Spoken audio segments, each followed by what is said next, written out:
mulai kuliah. Iya nih, nggak kerasa ya. Ngomong-ngomong, kamu mau lanjut ke jurusan apa? Kayaknya kalau buat jurusan, aku bakalan milih psikologi sih. Kamu apa?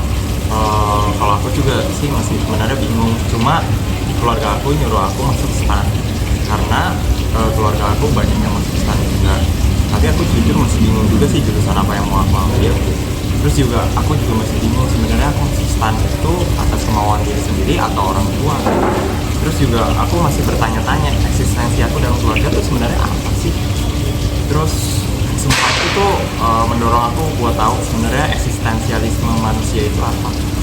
Oh, ngomong-ngomong tentang eksistensialisme manusia, aku punya video menarik nih.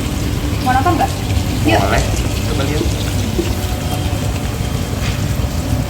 Selanjutnya ada aliran eksistensialisme. Inti dari aliran eksistensialisme ini adalah membuat sebuah pilihan atas dasar keinginan sendiri dan sadar akan tanggung jawabnya di masa depan. Nah, benar itu ada beberapa tokoh dalam aliran eksistensialisme. Nah, salah satu yang akan kita pelajari itu bernama Auguste Comte. Auguste Comte ini adalah bapak sosiologi di mana Comte menerapkan 3 tahap atau law of 3 stage.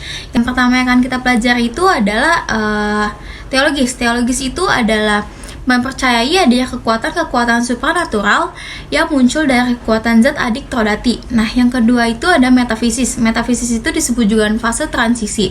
Nah, bisa disebut juga dengan masa remaja inteligensi manusia.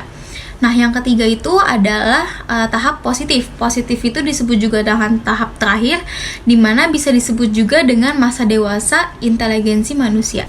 Selanjutnya ada juga perkembangan masyarakat, di mana masyarakat menginginkan kemajuan yang merata dan bebas dari anarkisme sosial dan intelektual. Ada pluralitas ekstrim, di mana pluralitas ini adalah manusia mulai memahami alam semesta melalui prinsip abstrak, tetapi belum mengadopsi metode ilmiah yang lebih ketat. Sedangkan kalau ekstrim ini adalah pandangan teologis dan metafisika, masih kurang rasional dan tidak dapat diuji secara ilmiah.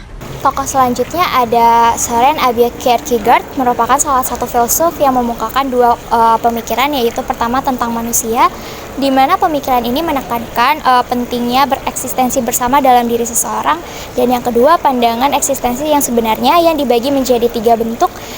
Yang pertama adalah eksistensi etika yang berkaitan dengan kesenian dan keindahan, yang kedua berkaitan dengan estetika etis yaitu tentang keadaan batinnya, dan yang ketiga berkaitan eksistensi religius yang berkaitan dengan Tuhannya. Jean-Paul Sartre menyatakan bahwa manusia memiliki kebebasan untuk membentuk dirinya berdasarkan kemauan dan tindakannya.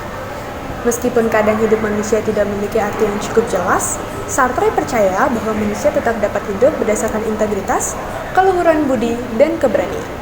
Ia juga mendefinisikan bahwa manusia adalah kebebasan, yaitu eksistensialisme mendahului esensi.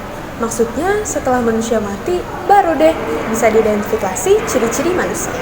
Selanjutnya ada filsuf René Descartes, merupakan filsuf asal Prancis. Dalam filsafat rasionalismenya, ia mengumpulkan bahwa dualis antara pikiran dan materi, di mana manusia dianggap sebagai makhluk dengan pikiran ganda yang tidak saling berkaitan dengan materi, namun memiliki kaitan konstan antara roh dan juga materi. Selain itu, ada satu tokoh, yaitu Friedrich Nietzsche. Ia menyatakan bahwa hidup adalah penderitaan, dan untuk menghadapi penderitaan tersebut, kita membutuhkan seni. Dan menjadi bermoral adalah dengan menghormati adat istiadat. Selain itu, dia juga menyatakan bahwa manusia memiliki keinginan untuk berkuasa. Hal ini dipengaruhi oleh teori Darwin yang menyatakan bahwa kaum atas selalu menang dengan kaum bawah demi eksistensialisme.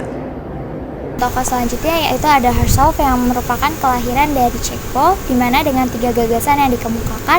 Yang pertama adalah fenomenologi yang diartikan sebagai pengalaman suatu manusia, dan yang kedua ada intensionalitas yang mengacu pada kesadaran yang terarah kepada objek, dan yang terakhir ada 3 jenis reduksi yaitu pengetahuan yaitu menghilangkan segala aspek atau subjektif, terus pengetahuan sebelumnya, dan pengetahuan pengaruh orang lain.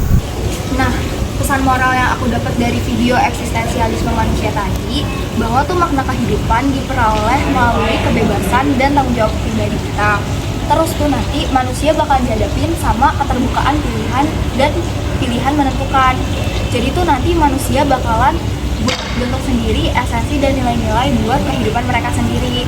Nah, dari kesadaran dalam keterbukaan ini, kita tuh dituntut buat tanggung jawab sama perbuatan kita nanti. Nah, jadi menurut aku, Rak, buat kamu coba gali dulu aja kayak pilihan kamu tuh mau apa, karena nantinya apapun jurusan yang kamu pilih itu tuh bakalan jadi tanggung jawab kamu sendiri. Oh, jadi begitu ya, Wak. Oke, terima kasih ya atas pencerahannya ya. Mulai hari ini aku bakal lebih gali lagi minat dan bakat aku ke depan. Bagus banget.